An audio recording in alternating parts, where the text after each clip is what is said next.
Live from Michigan Avenue, this is Good Day Chicago. All right, 4:53 in Chicago's only national park is celebrating an anniversary this month. Such a cool place. This morning we were hearing from the last two Pullman employees that are still living in that historic neighborhood. Dane Placco has their story. I loved working at Pullman. I loved all the people that I worked with. 86-year-old Ray Quiroz and his 88-year-old brother Al are the last two of what were once thousands. We're the last ones that live in Pullman, that worked at Pullman Standard. The brothers have lived in what was once a company town for the Pullman Railcar Company for their entire long lives. I was born here in Pullman, banked at Pullman. I went to Pullman Park. I went to Pullman School.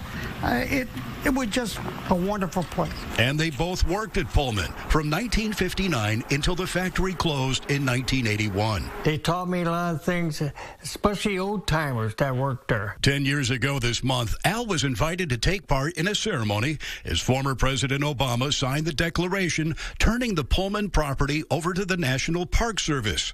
The Pullman National Historic Park has helped revitalize the Pullman community, bringing nearly $500 million in new development. And now it's a national landmark, and there's people coming from all over the country to visit Pullman. The Quiroz brothers are more than just walking Pullman history.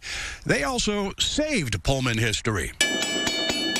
This electric train bell is just one of dozens of Pullman items that Al salvaged from a dumpster as the factory was about to close. As a person that lived in Pullman, born and raised in Pullman, and I said to myself, this is my history. This is part of me working in Pullman, and all this trash, they're thrown away. And to mark the park's 10-year anniversary, this week the Historic Pullman Foundation put up this billboard along the Kennedy at North Avenue to remind Chicagoans of the national landmark right in their own backyard. The thing we're hoping to achieve is to heighten the awareness of a national park being in the city of Chicago and the significant stories associated with that national park. And if you visit, maybe you'll get lucky and bump into Ray and Al. I got a lot of stories to tell you about Pullman.